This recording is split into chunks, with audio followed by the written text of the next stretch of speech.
Not so long ago, I was 248 pounds and 30% body fat. I was tired all the time, had zero confidence, and could barely look at myself in the mirror. After years of trying every diet plan and every workout program under the sun without seeing the results I wanted, everything finally changed when I made 4 shifts that helped me reach 12% body fat and lose all of my fat, and more importantly, keep it off forever. These shifts aren't your typical do more steps or progressively overload.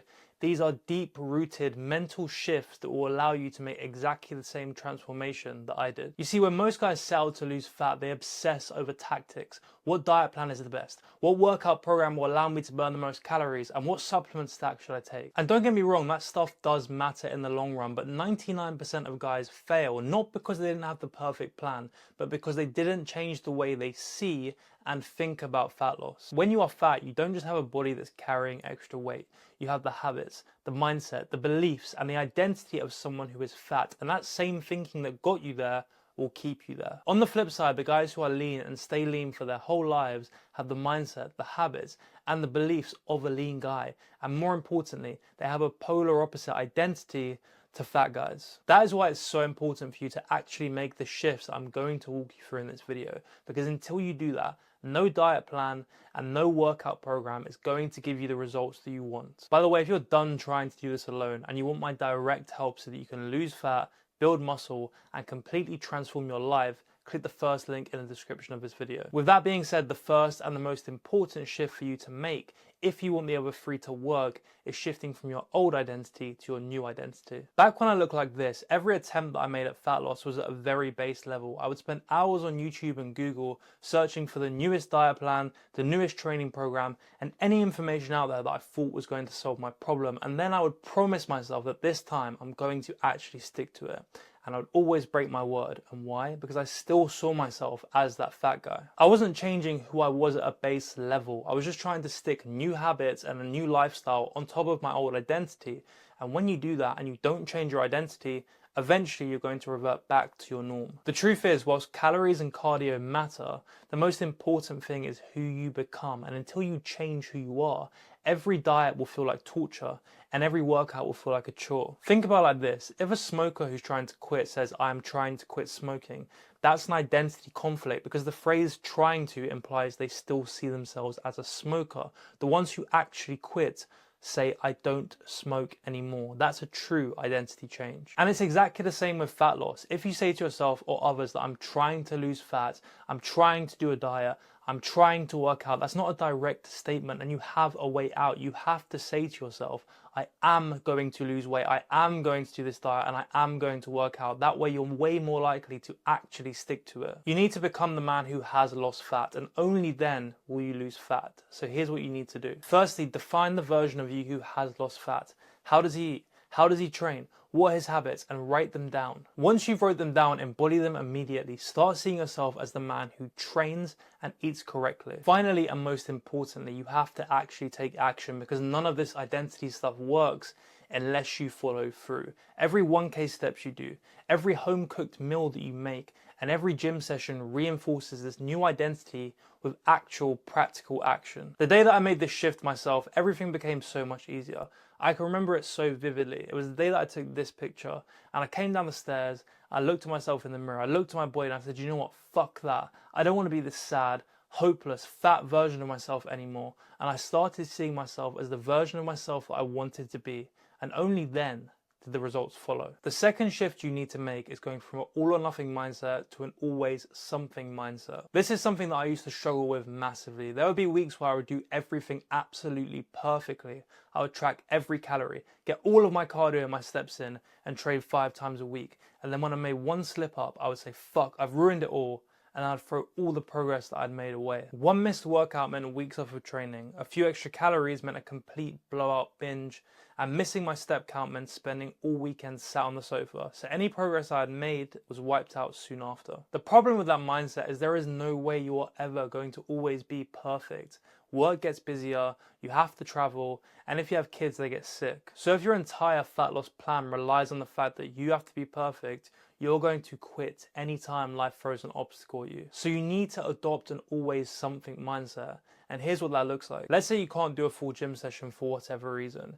You should do a reversion workout, which is a short version of your normal workout. Even if it's 20 minutes, that's still a workout. If you don't have time to cook, then grab yourself something high protein on the way home, like a Nando's, instead of that pizza. And if you have one too many on a Friday night, don't throw away your whole weekend. Get straight back to your plan the next day. That shift will change everything, because fat loss is about momentum. If you are constantly in perpetual motion, you are way more likely to achieve your goal than if you keep stop, start every single week. Look, you didn't get fat overnight. You got fat because you made consistently poor decisions over years or even decades. So you need to realize that eating too many calories on one day or missing one workout won't ruin your progress. But what will ruin your progress is quitting for months because you messed up once. You are much better off focusing on the basics done consistently. Progress is built on those imperfect days where you still show up and still give your best. So if you want to get to 12% body fat or even 20% body fat, you need to get rid of the all or nothing mindset,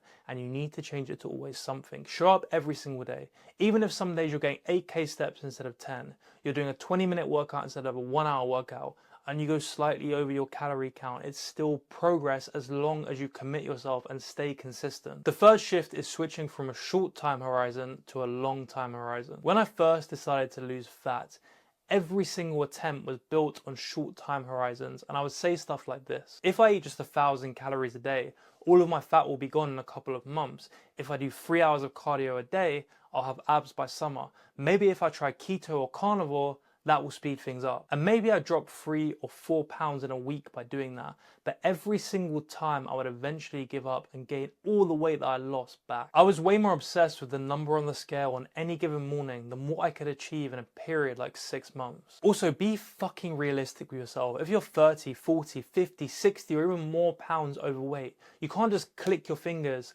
and magically you're going to be lean with a flat stomach and a six-pack. It doesn't work like that. So what you need to do is stop asking yourself, what will get me leanest the fastest?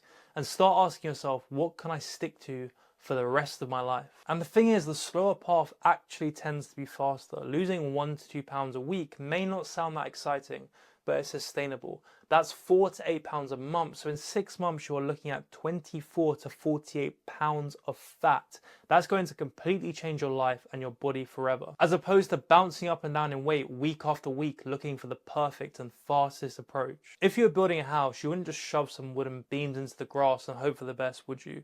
No, you would spend time laying the foundation. Then you would carefully lay each brick until you end up with something that lasts a lifetime. If you want to be lean, confident, and in shape, you won't get there by trying to do it as fast as possible.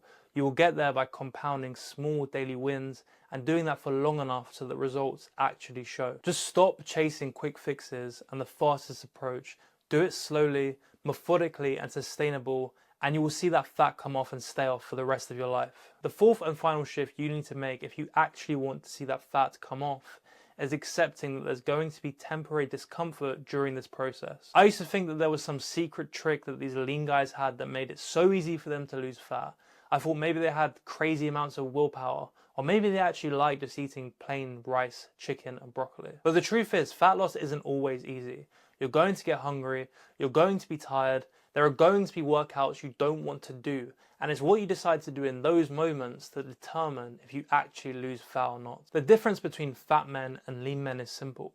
Fat men will only accept comfort, and lean men will accept discomfort when necessary. Think about it like this: every major transformation in your life comes with some discomfort. Starting a business means some sleepless nights and uncertainty.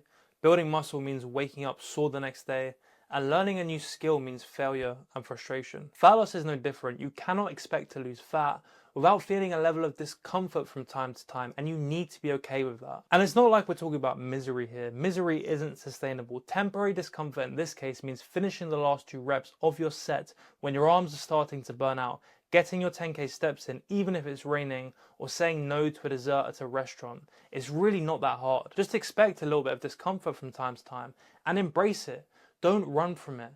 Hunger means that the fat loss process is working. Being out of breath during your workout means that you're pushing yourself. And saying no to a beer and opting for a Coke Zero at the pub instead means that you're building discipline. And the best part is, discomfort is temporary, but your results can be permanent. The soreness, the tiredness, the hunger, that will fade. But the fat you lose, the muscle you build, and the confidence that you gain can last forever. So say this with me: fuck comfort. And again, fuck comfort. You need to accept it, and you need to commit yourself to pushing through those shitty days, because on the other side of this is the body and the life that you want and deserve. And look, if you don't want to go through this alone, and you want to work with me directly to make these shifts that you can lose fat, build muscle, reclaim both your energy and your confidence, and change your life forever, click the first link in the description. Other than that, I hope this video helped, and I'll see you in the next one.